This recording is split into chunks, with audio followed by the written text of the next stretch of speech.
कल्पना कीजिए एक ऐसा देश जहां सदियों से हिंदू मुस्लिम सिख ईसाई साथ रहता आया है, लेकिन अचानक से भारत के नक्शे पर एक लाइन खींच दिया जाता है। इस लाइन को जिस आदमी ने खींचा था, इस आदमी को बिल्कुल पता नहीं था कि इस लाइन को खींचने से भारत दो टुकड़ों में बंट सकता है और 2 करोड़ से भी ज्यादा लोग अपने घर छोड़ने में मजबूर हो सकता है। उसे नहीं पता था कि वह जो लाइन खींच रहा है, इस लाइन के कारण से लाखों लोग मारे जाएंगे। उसे तो यह तक भी नहीं पता था कि मैं जिस लाइन को खींच रहा हूं, असल में यह जगह है कहां। इस आदमी ने इससे पहले कभी भारत नहीं देखा था, जिसके कारण से उसे यह नहीं पता था कि असल में झारखंड कहां है और बांग्लादेश कहां है। इस आदमी के कारण से लाखों लोग अपने घर छोड़ने में मजबूर हो गए। ट्रेन में लाखों लोग मरा हुआ था और पूरा ट्रेन खून से लथपथ हो चुका था। आखिर क्या हुआ था भारत में 1947 में, जिसके कारण से पूरा भारत देश डरा हुआ था। आज की इस कहानी को हम लोग बहुत ही अच्छी तरीके से समझेंगे। यह कहानी शुरू होती है आज से लगभग 400 साल पहले, यानी कि 1600 के करीब, जब British east India company Bharat आता है व्यापार करने के लिए। जब यह लोग भारत आता है तो इन लोगों का एक ही मकसद था कि हम लोगों को भारत जाना है और बस भारतीय लोगों से व्यापार करना है, और यह लोग शुरुआती में करता भी यही है। लेकिन भारत देश के नागरिकों को यह पता नहीं था कि आने वाले कुछ दशकों में यह लोग पूरा भारत देश में शासन करने वाला है। यह लोग धीरे धीरे भारत के छोटे छोटे हिस्से में कब्जा करना शुरू कर देता है। और फिर 1757 जब इन लोगों ने बंगाल में भी पूरी तरीके से कब्जा कर लिया था। फिर क्या था, भारत को भी इन लोगों ने पूरी तरीके से कब्जा कर लिया। बस कुछ ही अंग्रेज मिलके पूरा भारत देश को अपना गुलाम बना लिया था। और यह सब नहीं हो पाता, यह सब इसलिए हुआ क्योंकि तब के समय में भारत के नागरिकों के अंदर एकता नहीं था, जिसके फायदा उठा के पूरा अंग्रेज हमारे भारत देश को कब्जा में कर लेता है। लगभग 200 साल तक अंग्रेजों ने भारत देश पर शासन किया, लेकिन 1900 के आसपास हमारे भारत देश के नागरिकों ने आजादी का मांग तेज करने लगा और भारत देश के नागरिक यह मांग करने लगे कि हम लोगों को आजादी चाहिए। कई नेता यह चाहते थे अगर हम सब हिंदू मुस्लिम सिख ईसाई एक साथ हो जाए तो इन अंग्रेजों को बाहर निकाल सकते हैं। लेकिन अंग्रेजों को निकालना इतना आसान नहीं था, क्योंकि तब के समय कुछ संगठन बनना शुरू हो गया था। जैसे एक तरफ था इंडियन नेशनल कांग्रेस पार्टी, तो दूसरा तरफ था ऑल इंडियन मुस्लिम लीग। धीरे धीरे राजनीतिक में धर्म की बात आने लगी और इसी के बीच एक नेता उभर आया जिसका नाम था मोहम्मद अली जिन्ना। शुरुआती में मोहम्मद अली जिन्ना हिंदू मुस्लिम के समर्थक थे।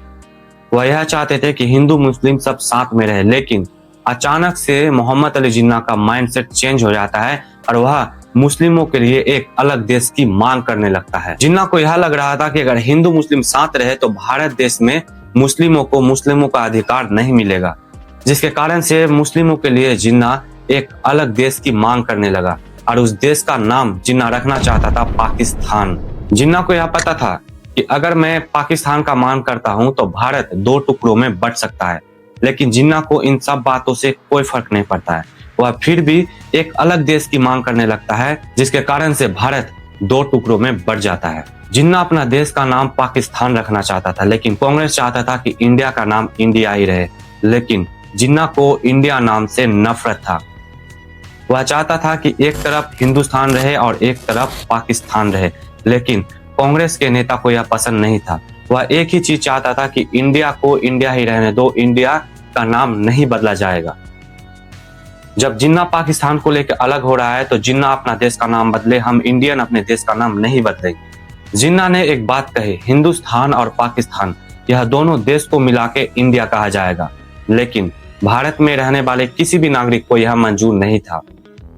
यह लोग एक ही बात कह रहे थे कि जिन्ना पाकिस्तान को अलग कर रहा है तो जिन्ना जो चाहेगा उसके मर्जी से नहीं होगा, इंडिया का नाम इंडिया ही रहेगा, जिन्ना के मर्जी से कुछ होने वाला नहीं है। जिसके कारण से जवाहरलाल नेहरू अपने प्रस्ताव को लॉर्ड माउंटबेटन के पास रखता है और लॉर्ड माउंटबेटन को भी यह प्रस्ताव मंजूर हो जाता है कि इंडिया को इंडिया ही रहने दो। पाकिस्तान अलग हो रहा है तो पाकिस्तान ही अपना नाम चेंज करे, इंडिया अपना नाम चेंज नहीं करेगा। 16 अगस्त 1946 कोलकाता में एक ऐसा दिन आया जिसे डायरेक्ट एक्शन डे कहा गया। उस दिन कोलकाता में बहुत ही दंगा फसाद हुआ और इस दंगा फसाद में हजारों लोग मारे गए। इसके बाद यह दंगे बंगाल से बिहार, बिहार से पंजाब, पंजाब से लखनऊ, धीरे धीरे पूरे शहर में यह दंगे फैल गया। इस दंगा का मुख्य कारण एक ही आदमी था और वह था जिन्ना। अगर जिन्ना पाकिस्तान की मांग नहीं करता तो शायद यह सब दंगे नहीं होता और भारत दो टुकड़ों में नहीं बंटता। लेकिन जिन्ना के कारण से भारत को दो टुकड़े में बांट दिया गया। एक का नाम पड़ा इंडिया तो दूसरे का नाम पड़ा पाकिस्तान। इस दंगे में हालात इतना खराब हो चुका था कि हिंदू मुस्लिम आपस में एक दूसरे को देख के डरने लगे थे। इन लोगों के मन में एक डर बैठ चुका था कि हिंदू मुस्लिम को ना मार दे और मुस्लिम हिंदू को ना मार दे। 1947 को अंग्रेजों ने यह तय कर चुका था कि हम लोग भारत छोड़ देंगे, लेकिन सवाल एक था, क्या भारत एक ही रहेगा या फिर भारत को दो टुकड़ों में बांट दिया जाएगा? इन सब चीजों का फैसला करने के लिए भारत का आखिरी वायसराय लॉर्ड माउंटबेटन ने एक फैसला लिया। इसने एक प्लान बनाया, माउंटबेटन प्लान। इस योजना के तहत भारत को दो टुकड़े में बांट दिया जाएगा। एक होगा भारत तो दूसरा होगा पाकिस्तान। अब सबसे बड़ा सवाल कि सीमा आखिर कहां बनेगी, जिसके कारण से लॉर्ड माउंटबेटन ने एक ब्रिटिश वकील को बुलाया और उस वकील का नाम था सर ले रेडक्लिफ। इसने सिर्फ 5 हफ्ते में भारत और पाकिस्तान का सीमा तय कर लिया और इस सीमा का नाम दिया गया रेडक्लिफ लाइन। यह लकीर ने लाखों लोगों की जिंदगी को बदल कर रख दिया। 15 अगस्त 1947 जब भारत पूरी तरीके से अंग्रेजों से आजाद हो गया था, लेकिन उस समय लाखों लोग अपने अपने घर छोड़ने में मजबूर हो गया था। हिंदू और सिख पाकिस्तान से भारत आने लगे और इंडिया से मुस्लिम लोग पाकिस्तान जाने लगे। करीब 1.4 करोड़ लोग अपने अपने घर छोड़ने में मजबूर हो गए और लाखों लोग हिंसा से मर गए थे। यह सब सिर्फ और सिर्फ जिन्ना के वजह से हुआ। अगर जिन्ना नहीं चाहता, पाकिस्तान का मांग नहीं करता तो आज भारत दो टुकड़ों में नहीं बंटता। लेकिन जिन्ना की सोच के वजह से आज भारत देश दो टुकड़ों में बंट गया। इतिहास हमें सिर्फ तारीख नहीं सिखाती है, बल्कि इतिहास हमें यह सिखाती है कि जो चीज इतिहास में बीत गया उन चीजों को दोबारा से ना दोहराया जाए, जिसके कारण से इतिहास को जानना बहुत ही जरूरी है। अगर जिन्ना यह गलती नहीं करता तो शायद आज भारत देश ना बंटता दो टुकड़ों में और पूरी तरीके से भारत देश सुरक्षित और पूरी तरीके से संग में रहता। लेकिन जिन्ना की सोच की वजह से आज भारत देश इस दो टुकड़ों में बंट गया। चैनल को लाइक सब्सक्राइब जरूर कर दे अगर आपको यह वीडियो पसंद आया हो।